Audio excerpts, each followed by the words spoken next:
केदारम मध्यम प्रोक्तम बद्री तु विशेषतः गंगोत्री यमुनोत्री च मोक्ष द्वारम चतुर्धाम।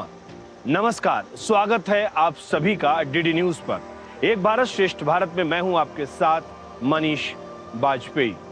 आप समझ गए होंगे कि आज इस खास अंक में जिक्र किसका, चर्चा किसकी और दर्शन किसके। बिल्कुल सही समझ रहे हैं आप।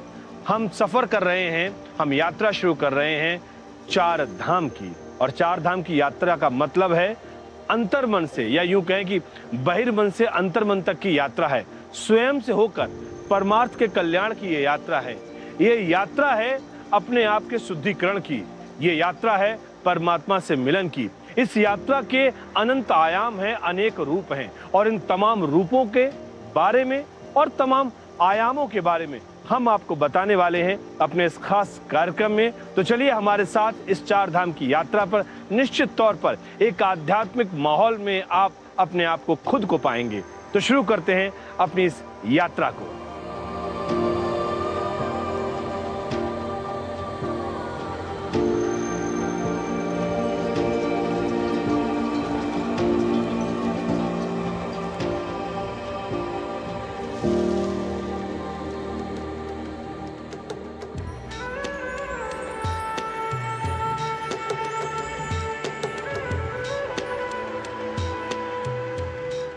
हिमालय की गोद में, हिमालय की दिव्य गोद में देवत्व स्वयं निवास करता है।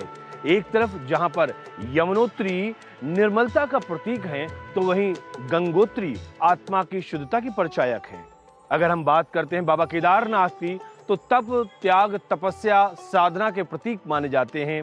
और अगर हम भगवान बद्रीनाथ की बात करते हैं, तो कृपा, करुणा और मोक्ष का द्वार माने जाते हैं। तो इस अपने खास अंक में, या यूं कहें कि खास सीरीज में, हम इन चार धामों की बात करने वाले हैं। और चार धाम में सबसे पहले हम अपनी यात्रा शुरू करते हैं यमुनोत्री धाम से।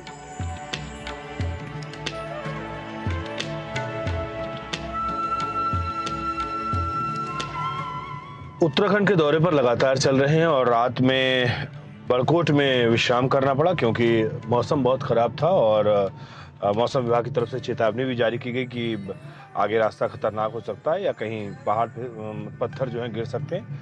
तो इसलिए डीडी न्यूज़ की टीम ने यह फैसला किया कि रात में हम बड़कोट रुकते हैं।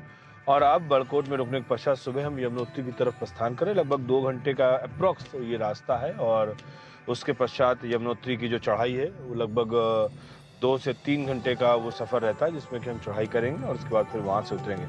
तो इस लिहाज से हम देखें तो अभी हम बड़कोट से होते हुए यमुनोत्री की तरफ जा रहे हैं।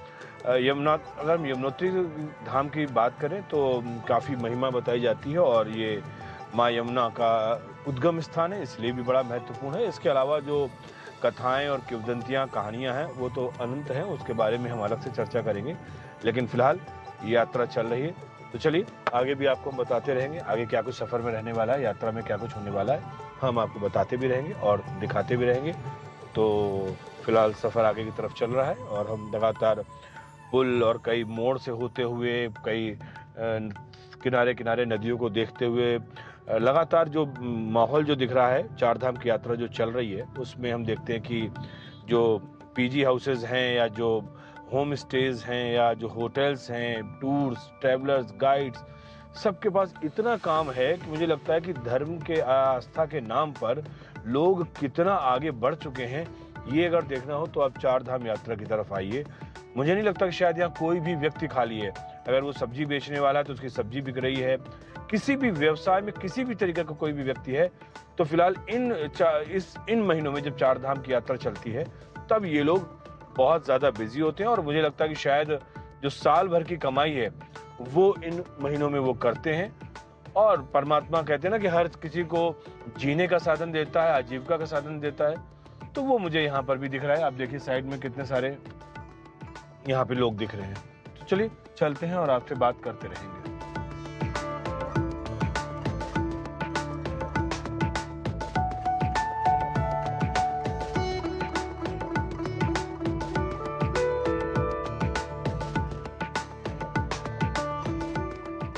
आखिरकार जहां हमें पहुंचना था वहां हम पहुंच गए।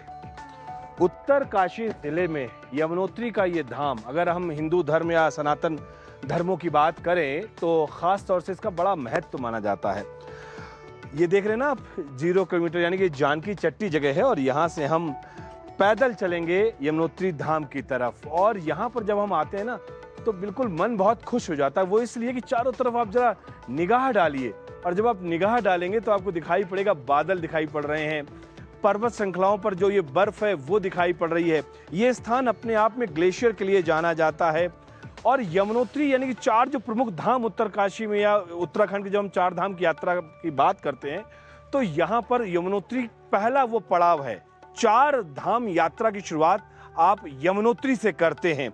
और माना यह जाता है कि भगवान सूर्य देव की पुत्री हैं और ये यमराज की बहन मानी जाती हैं। और इसीलिए जो धार्मिक मान्यताएं हैं, परंपराएं हैं, उसके मुताबिक जो व्यक्ति यहाँ पर आता है वो अकाल मृत्यु या किसी भी प्रकार के भय से मुक्त हो जाता है। और कहते हैं ना, जहाँ पर आस्था है, जहाँ पर मान्यताएं हैं, जहाँ पर परंपराएं हैं, वहीं पर प्रतिष्ठा है, वहीं पर सनातन धर्म जिंदा दिखता है और वहीं पर दिखता है भारत की सनातन संस्कृति। तो फिलहाल हम ये कह सकते हैं कि 4 धाम यात्रा का पहला पड़ाव और पहले पड़ाव के पहले मोड़ पर इस समय जानकी चट्टी में हम यहाँ पर आ चुके हैं। और यहाँ से अब हम पैदल यात्रा की शुरुआत करने वाले हैं, जो कि है 5 किलोमीटर जाना और फिर 5 किलोमीटर आना। तो चलिए, हमारे पैरों की अब शक्ति परीक्षा है और मेरी भी शक्ति परीक्षा है कि हम 10 किलोमीटर तक चलेंगे और उसके बाद फिर अगले पड़ाव की तरफ हम प्रस्थान करेंगे। तो चलिए चलते हैं।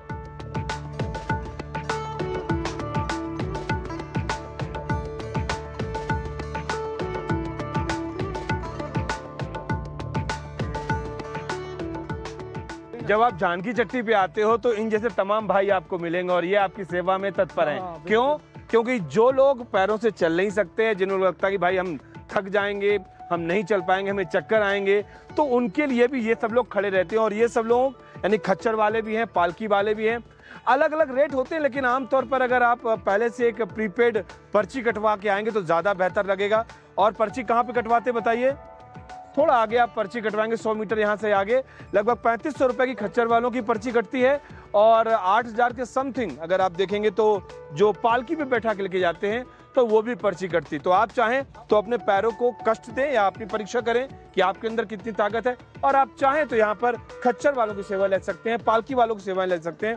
प्रीपेड बुकिंग होती है इनकी और सब कुछ बहुत कुछ ट्रांसपेरेंट है, कहीं कोई दिक्कत नहीं है। तो अगर आपके पैसों में दम है, आपके पास पैसा है तो आप पैसा खर्च करिए, और श्रद्धा आस्था भक्ति है, पैरों में शक्ति है तो आप पैदल चलिए। बहरहाल हम यहाँ से पैदल जाने की कोशिश करेंगे क्योंकि मुझे लगता है कि मेरे पैरों में और मुझे वो शक्ति है कि मैं 10 किलोमीटर चल सकता हूँ। तो चलिए, चल तो रहे हैं और आपको बताते भी रहेंगे, बीच में रुकते भी रहेंगे।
लगभग 4 घंटे के पैदल यात्रा के बाद में अब ये देखिए ना, अब सामने हम कहेंगे कि वो दिखाए, सामने वो मंदिर आपको दिखाई पड़ रहा है, यमुनोत्री धाम। और यहाँ पर कहते हैं कि 4 धाम की यात्रा का पहला पड़ाव जो होता है वो ये यमुनोत्री धाम है।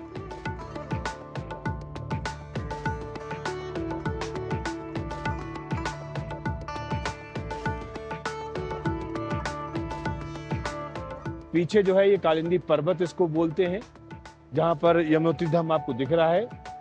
यहीं से माँ यमुना का उद्गम स्थान है और इसके बाद यमुना यहाँ से प्रभावित होती हुई जाती हुई आगे आप जानते हैं और दिल्ली पहुँचती है। और दिल्ली के बाद पहुँचने के बाद में लास्ट जो होता है प्रयाग में जाके माँ गंगा के साथ में माँ यमुना का संगम होता है। भारतीय संस्कृति की कैसी मान्यताएं और परंपराएं हैं जो आपके मन को बड़ा खुशी देती हैं। माँ यमुना और माँ गंगा का मिलन कहाँ? प्रयाग में। और यहाँ पर यमुनोत्री से माता यमुना का उद्गम हो रहा है और हम आपको गंगोत्री भी लेकर चलेंगे जहाँ पर माँ गंगा का उद्गम हो रहा है और दोनों का मिलन होता है प्रयाग में। बहरहाल बहुत ही अच्छा एक स्थान जहाँ पे आपको दिव्य अनुभूति होती है। लेकिन एक बात मैं बता दूं, जब मैं यहाँ पर आया हुआ हूँ मौसम बेहद खराब हो चुका है। पूरे रास्ते बारिश होती रही है और उस बारिश के दौरान आपने देखा भी है कि हम एक रेनकोट यहाँ पर पहने हुए हैं और ये सामने जो आप देख रहे हैं ना मौसम, मैं चाहूंगा इसको देखें। ऊपर बारिश तो हो ही रही है, ज्यादा हाइट पे आप जाएंगे तो वहां पर बर्फ भी गिर रही है। सामने जो स्थान आप देख रहे हैं वो गरुड़ गंगा का है। सामने जो स्थान है ये गरुड़ गंगा का है, जहां पर आप बर्फ जमी हुई देख रहे हैं वो गरुड़ गंगा का स्थान यहाँ पर माना जाता है। और ये पूरा जो पर्वत श्रृंखला है इसको हम बंदर पूंछ बोलते हैं। यहाँ पर जो स्थानीय अगर हम मान्यताओं की बात करें तो उसको बंदर पूंछ बोलते हैं। इधर कालिंदी पर्वत है, यहाँ पर सामने यमुनोत्री धाम है।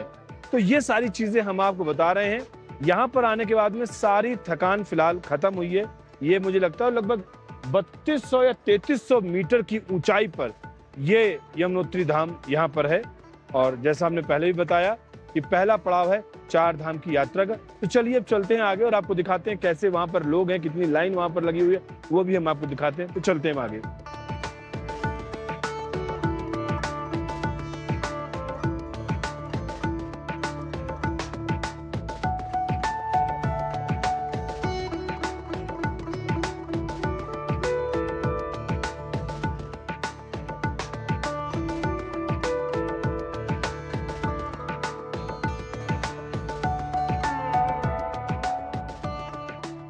ओम पवित्रस्तो वैष्णव्यो सवितृभः प्रसपोत्पुनामच्छिद्रेण पवित्रेण सूरस्यारस्मभिः तस्ते पवित्रपते पवित्रपोतस्य माँ यमुना मुख्य मंदिर दिव्य शिला समीपे मम यजमानस्य बोलो मम यमुना दिव्य शिला पूजनम कर्तव्यम वयम करिष्ये।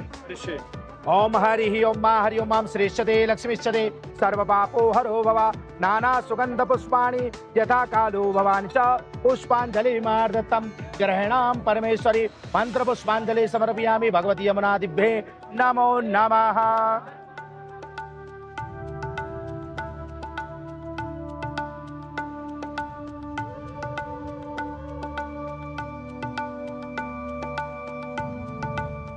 जय श्री यमुने महारानी। ये 4 धामों में से उत्तराखंड के 4 धामों में से पहला धाम है श्री यमुनोत्री धाम। यहाँ का इसको पहला धाम कहा जाता है। पहला धाम इसलिए कहा जाता है क्योंकि यमुना मैया भक्ति स्वरूपा है। माँ यमुना भक्ति के रूप में परिवर्तित हुई है। यहाँ पे यमुना जी की गर्म धारा है। यमुना जी की 2 धाराएं हैं, एक गर्म धारा है और एक शीतल धारा है।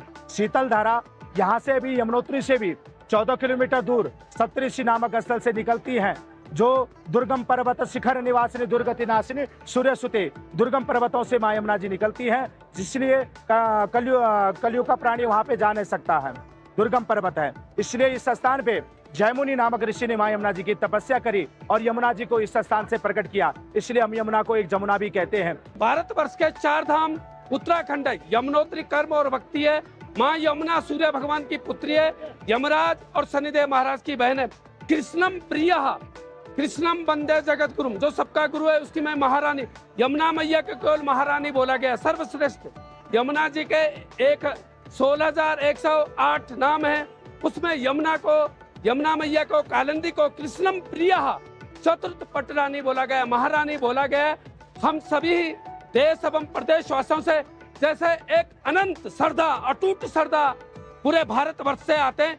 यमुनोत्री सबसे कठिन और विकट स्थान है, लेकिन माँ यमुना उसके ही ऊपर कृपा करते हैं। श्रद्धा स्कंद पुराण में बोला गया, श्रद्धा लभन्ते ज्ञानम तत्परा सहित इंद्रिय। श्रद्धा भाव ज्ञान इंद्रियों को जो बस करके यमुनोत्री नामक स्थान पे आएगा वह यमलोक ने सूर्यलोक को प्राप्त होगा।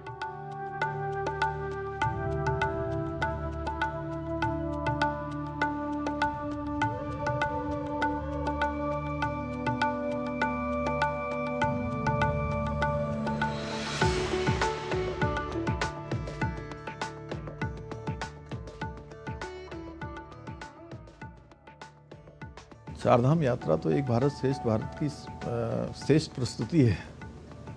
श्रद्धा का संगम है, यहाँ पर आस्था का संगम है, सनातन का संगम है।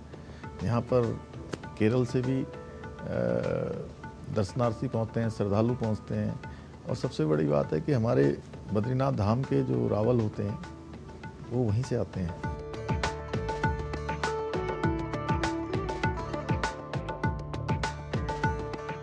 पिछले काफी समय से यमुनोत्री धाम में एक बात की बहुत शिद्दत से जरूरत महसूस की जा रही है और वो है यमुनोत्री धाम में रोप वे प्रोजेक्ट। 5 किलोमीटर की खड़ी चढ़ाई में कई बार लोग परेशान होते हैं, गिरते हैं और कुछ न कुछ दुर्घटना के शिकार भी होते हैं। इन स्थितियों परिस्थितियों को देखते हुए काफी समय से यहाँ पर रोप वे प्रोजेक्ट की मांग की जा रही है। जब हमने मुख्यमंत्री धामी से पूछा तो उनका क्या जवाब रहा, सुनते हैं। देखिए, यमुनोत्री के लिए हम लोग रोप वे बनाने का प्रयास कर रहे हैं जल्दी, क्योंकि वो रोप वे बने, क्योंकि वहाँ के लिए अभी 6 किलोमीटर लगभग वो यात्रा है, कठिन यात्रा, थोड़ा खरसाली से आगे को जब हम जाते हैं। और गंगोत्री धाम सड़क चौड़ीकरण का काम चल रहा है। वहाँ पर आसपास के क्षेत्रों में कुछ हेली सेवाएं भी प्रारंभ हो, उसके लिए भी हम लोग आगे प्रयासरत हैं। तो वहाँ पर आने वाले समय में और सुविधा होगी। बद्रीनाथ धाम में मास्टर प्लान पर ऑलरेडी काम चल रहा है। आप जाएंगे तो नया आपको भव्य बद्री और दिव्य बद्री के दर्शन आने वाले समय में होंगे। काफ़ी काम हो गया है, कुछ काम रह गया है, तो निकट भविष्य में माननीय प्रधानमंत्री जी की प्रेरणा से वो काम भी हमारे संपन्न होंगे।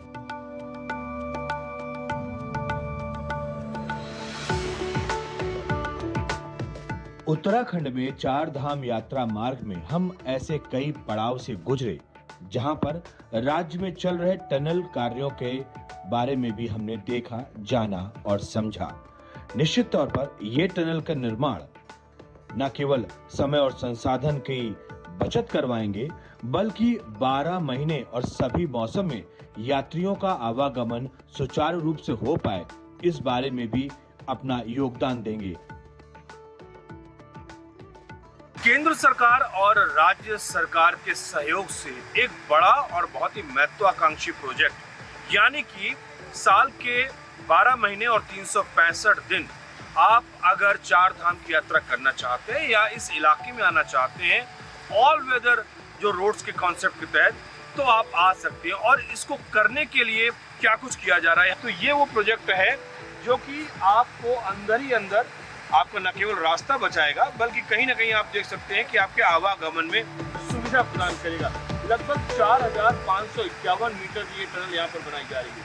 सिलकियारा बैंड से लेकर जो बड़कोट जो रोड है, अभी समय हम बड़कोट की तरफ खड़े हुए हैं और ये सिलकियारा बैंड उस तरफ खोलेगा जाके। तो ये प्रोजेक्ट है जो कि बन रहा है, अपने यहाँ पर काम चल रहा है।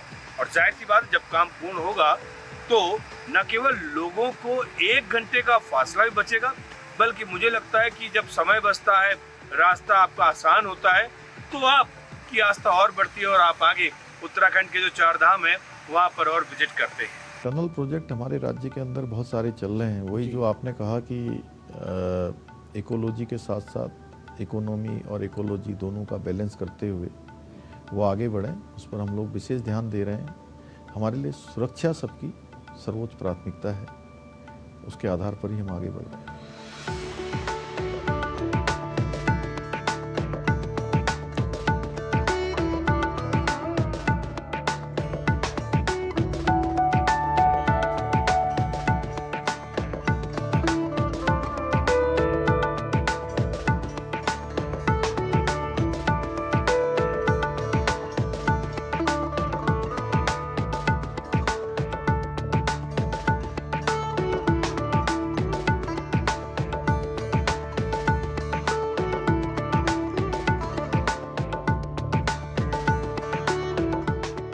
जब एक भारत श्रेष्ठ भारत की टीम इस समय चार धाम यात्रा पर है और यात्रा मार्गों से हम निकल रहे हैं, बहुत कुछ ऐसा देख रहे हैं जिससे हमारे ज्ञान के संसार में, हमारे अनुभव के संसार में समृद्धि हो रही है। और जब मैं ये देखता हूँ तो मन मस्तिष्क बहुत कुछ विचार विमर्श अपने आप में करने लगता है। मन ये कह रहा था कि ये दृश्य आपको भी दिखाने चाहिए। हम यहाँ से भी निकल रहे थे और मैंने सोचा कि मैं आपको ये दृश्य दिखाऊं। आमतौर पर पहाड़ों में सीढ़ी नुमा खेत होते हैं, दुनिया जानती है। लेकिन जब हम ये देखते हैं कि अलग अलग जगहों से पानी आ रहा है, उस पानी को किस तरीके से संचित करके धान की खेती, और वो भी पहाड़ों पर, और पानी को कितने अच्छे तरीके उसका जो है मेड़ बनाकर, और यहाँ पर ये लोग खेती कर रहे हैं। और वो देखिए एक महिला जो है वो मेड़ बना रही है, और मेड़ इसलिए बना रही है ताकि जो पानी आ रहा है उस पानी को रोका जा सके। और उसके बाद यहाँ पर रुपाई का काम चल रहा है। भारत एक कृषि प्रधान देश है, और मैं ये समझता हूँ जहाँ पर खेती करना बहुत मुश्किल है, जहाँ पर अनाज उत्पादन करना बहुत मुश्किल है, वहाँ पर भी हमारे देश के किसान, हमारे देश के ग्रामीण ये सब काम करते रहते हैं। तो मुझे लगता है कई बार कि कहते हैं बूंद बूंद से सागर भरता है, और एक एक व्यक्ति के श्रम से समाज का निर्माण, उसके बाद राष्ट्र का निर्माण होता है। और यही सब कुछ हम यहाँ पर देख रहे थे। ऐसी छोटी छोटी चीज़ें हम आपको इस यात्रा के दौरान बताते भी रहेंगे। जो चीज़ हमें प्राप्त होती है वो चीज़ हम आप तक पहुँचाते भी रहेंगे।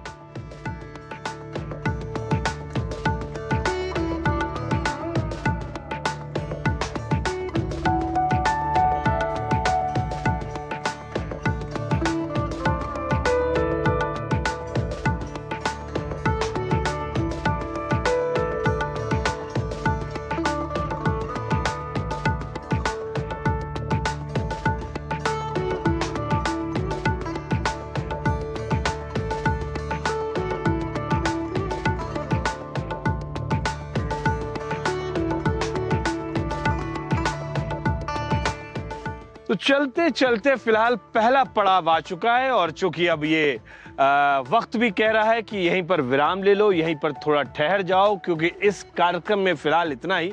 लेकिन इस पूरी यात्रा के दौरान जो मैं देख रहा हूं, समझ रहा हूं, जान रहा हूं, उससे तो सिर्फ मैं एक आह्वान कर सकता हूं, चलो हिमालय की ओर, जहां पर आस्था का प्रकाश है, जहां गंगा और यमुना का पावन स्पर्श है, जहां साक्षात शिव और विष्णु का निवास है, या यूं कह सकते हैं कि भारत की सनातन संस्कृति का, संचेतना का ये दिव्यतम प्रकाश है। ये यात्रा नहीं बल्कि अपने आप में एक उपासना है।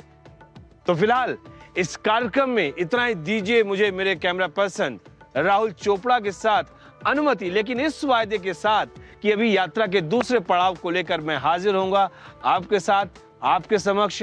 फिलहाल नमस्कार।